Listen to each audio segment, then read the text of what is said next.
Bonjour à tous et bienvenue à la bulle crypto. Ici Yaya et on se retrouve ce lundi 16 avril en compagnie de Fabien. Salut! Pour un nouvel épisode de news de la bulle crypto.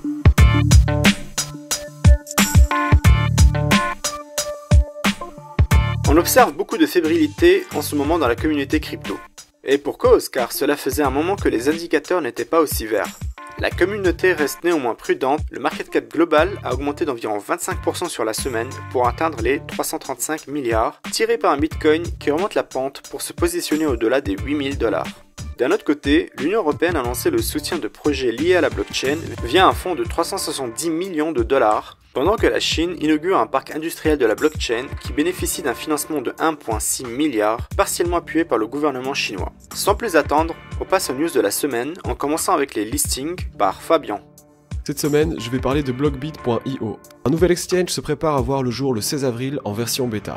On va commencer par parler de Blockbit, qui est un nouvel exchange australien qui permettra d'échanger du fiat contre les coins principaux. On parle ici de Bitcoin, Bitcoin Cash, Bitcoin Gold, Litecoin et Ripple. On pourrait voir beaucoup plus de coins arriver dans la phase 2. On parle notamment ici de Dash, NEM ou encore Iconomy. Sur leur site, on peut voir que les frais de transaction fiat seront à 0,1%. Pour ce qui est des fiat acceptés, il y aura le dollar américain, le dollar australien, le yen japonais et l'euro. Basés en Australie, ils affirment être en règle avec l'Austrac, l'agence de renseignement financier de l'Australie, responsable de la réglementation du blanchiment d'argent et du financement de la lutte contre le terrorisme. Aussi, on peut lire qu'il serait le premier exchange qui sera entièrement couvert par une assurance de cybersécurité. Reste à voir ce que cela comprend concrètement. On va maintenant parler des meet-up.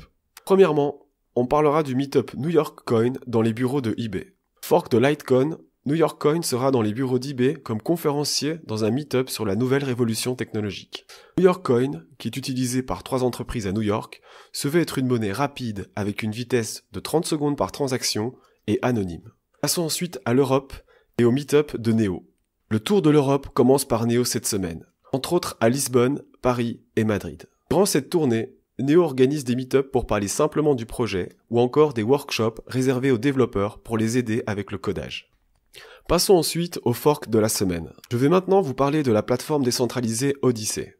Depuis le début de l'ICO, 50% des coins vendus ont été bloqués dans les wallets à la demande de l'équipe. Le 22 avril, 2 milliards de coins Odyssey seront débloqués des wallets et pourront désormais être revendus par les investisseurs. Pour la rubrique générale, on commence avec Sia Coin. C'est le 16 avril que la vente aux enchères de Sia Fund, une monnaie rattachée au projet Sia Coin, aura lieu via une adjudication à la hollandaise. En tout, il y aura 750 Sia Fund qui seront mis aux enchères. Si Sia Coin permet d'acheter et revendre de l'espace d'hébergement sur Internet, Sia Fund permet de récupérer une partie des frais de transaction effectués. Sur les 10 000 Sia Fund qui devront rentrer en circulation, 750 seront mis en vente le 16 avril. Pour participer à la vente aux enchères, il faudra se rendre sur siafund.tech. Un lien est disponible dans la description. Aussi, à partir du 17 avril, vous allez pouvoir parier sur la hausse ou la baisse d'une crypto dans un temps précis. ET Horse, une application décentralisée hébergée sur Ethereum, lancera son mainnet le 17. Les paris seront divisés en périodes où les utilisateurs se placent pour parier avant que les fonds soient bloqués pendant la période de course. À l'issue de la course, les gains sont distribués aux gagnants. Une partie des fonds misés, 5%, sera reversée aux détenteurs de tokens ET Horse en tant que dividende. Pour l'instant, il serait possible de parier sur 3 cryptos, BTC, ETH et LTC. C'est avec un peu de retard que l'équipe de développeurs de Rupee vont changer leur algorithme. L'équipe avait pour objectif de faire le changement plus tôt, mais la synchronisation avec tous les wallets et les partenaires ont pris plus de temps que prévu. Et c'est maintenant le 16 avril que l'algorithme Lyra2 Rev 2 pourra être utilisé pour le mining. OZDA, une firme experte en services web et mobile basée à Montréal qui s'intéresse aux solutions blockchain et aux crypto-monnaies. Salut Ivana, tu es Talent Manager chez OZDA. Est-ce que tu pourrais nous en dire un peu plus sur le Crypto Lunch?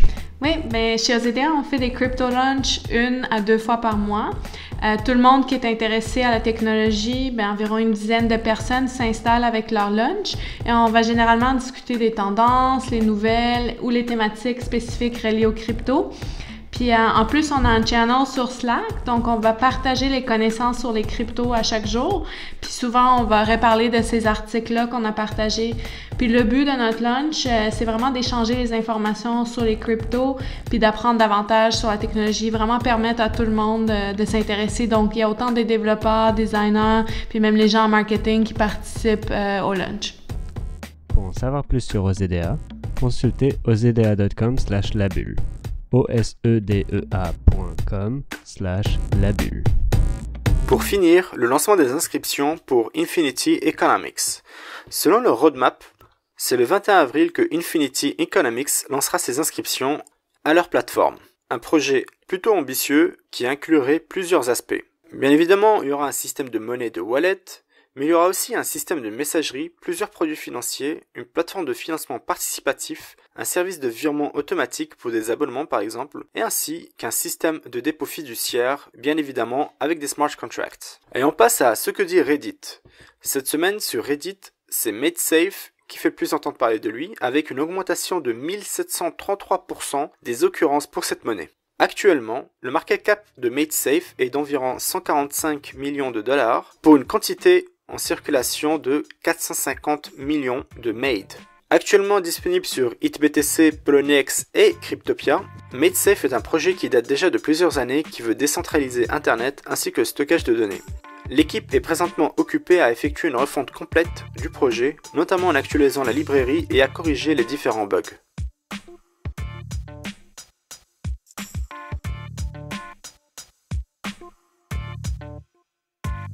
C'est tout pour cet épisode.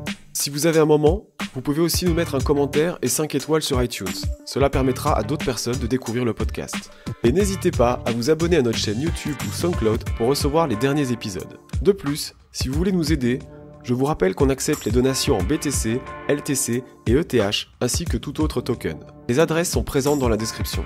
Petit rappel pour les prochains meet-up, celui de Bruxelles se déroulera le 19 avril au Wine Bar Mouchard à 19h. Pour les Canadiens, n'oubliez pas d'acheter vos billets pour le salon de la crypto de Montréal qui se déroulera le 12 mai à l'UQAM au prix de $20 par billet. On se retrouve la semaine prochaine pour un nouvel épisode. Ciao!